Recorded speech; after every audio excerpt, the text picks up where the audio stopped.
7 দিনের সময় বেঁধে দিয়ে গাবতলী গরুর হাটে অবৈধ স্থাপনা উচ্ছেদের অভিযান স্থগিত করেছে ঢাকা উত্তর সিটি কর্পোরেশন। গরুর হাট সংলগ্ন অবৈধভাবে বসানো দোকান গুড়িয়ে দেওয়ার পাশাপাশি ইটের গদি ঘরও ভেঙে দেওয়া হয়েছে। পরে উত্তর সিটির প্রশাসক জানিয়েছেন, এই জায়গাগুলো অবৈধভাবে ভাড়া দেওয়া হবে, বৈধভাবে ভাড়া দেওয়া হবে। তবে যারা দোকান বসিয়েছেন তাদের দাবি, হাট ইজারাদাররা এই জায়গা ভাড়া দিয়েছে। দীর্ঘদিন পর উচ্ছেদে নেমেও অভিযান স্থগিত করতে হলো ঢাকা উত্তর সিটি কর্পোরেশনের। কারণ অবৈধ দোকানীদের নোটিশ না দেওয়ায় তোপের মুখে পড়তে হয় অভিযানকারীদের। তবে আগেই গুড়িয়ে দেওয়া হয় 20টি দোকান।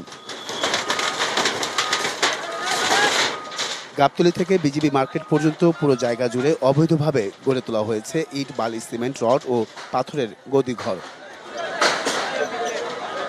মাস শেষে ভাড়া দেওয়ার পরেও বিনা নোটিশে উচ্ছেদ করায় ক্ষোভ প্রকাশ করেন দোকানিরা।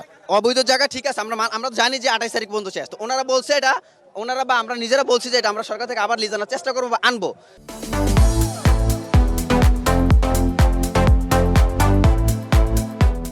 তা হুটহাটে যে ভেঙে ফেলবে এটা তো আমরা জানি না। আগাম কোনো কথা কইনি, এটাকে ঠিক করেছে। অর্ডারটা দিচ্ছে, উনি 1 ঘন্টা সময় দিব আমাকে, যে কি আসবে সেটা ভেঙে আলামো। আমার কথা 28 তারিখ, 30 তারিখ শেষ, 2 তারিখ শেষ। আপনি নোটিশ দিতেন, হাট মাল নোটিশ তোমার দোকানপাট সব সরে দাও। বৈধভাবে ব্যবসা করার জন্য 7 দিনের সময় দিয়েছে ঢাকা উত্তর সিটি কর্পোরেশন। আপনারা ইতিমধ্যে শুনেছেন যে প্রশাসন মহোদয় এখানে যারা ব্যবসায়ী আছেন তাদেরকে 7 দিনের সময় দিয়েছে, যে 7 দিনের ভিতরে তারা এই মালামালগুলো সরিয়ে নেবে। কর্পোরেশনের জায়গা অবৈধ স্থাপনার মাধ্যমে রাজস্ব হারাতে চায় না ঢাকা উত্তর সিটি কর্পোরেশন।